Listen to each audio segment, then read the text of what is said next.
జగన్మోహన్ రెడ్డి గారు ప్రతి సంవత్సరంలో 4 విడతలుగా ఫీజు రియంబర్స్మెంట్ స్కీమ్ని ఏదైతే తల్లుల అకౌంట్లోకి వేస్తే వాళ్ళు వెళ్ళి కాలేజీకి వెళ్ళి వాళ్ళు ఫీజు కట్టే విధంగా ఓ స్కీమ్ని తీసుకొని వచ్చారు. దాని ప్రకారం జగన్మోహన్ రెడ్డి గారు 2024 మార్చిలో ఫీజు రియంబర్స్మెంట్ బకాయిలను విడుదల చేశారు.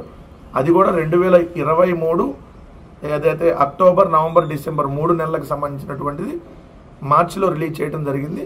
2024 జనవరి, ఫిబ్రవరి, మార్చికి సంబంధించింది మేలో కానీ జూన్లో కానీ రిలీజ్ చేయాలి. సో మీ అందరికీ తెలుసు జూన్లో ఈ కొత్త ప్రభుత్వం వచ్చింది, వాళ్ళు రిలీజ్ చేయాల. సో అక్కడి నుంచి మొత్తంగా 6 బకాయిలు అంటే 2024 ఏదైతే జనవరి నుంచి మార్చి వరకు ఉన్నటువంటి బకాయి జూన్లో కానీ మేలో కానీ చెల్లించాలి. అది చెల్లించాలి ఈ ప్రభుత్వం. వీళ్ళ అధికారంలోకి వచ్చినాక ఒక్కటి వల్ల ఫీజు రింబర్స్మెంట్ 700 కోట్లు ఇవ్వాలి ప్రతి 3 నెలలకి.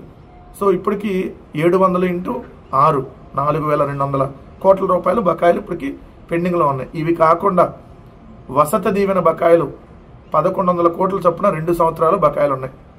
అంటే అవి ఒక 2200 కోట్లు బకాయిలు ఉన్నాయి.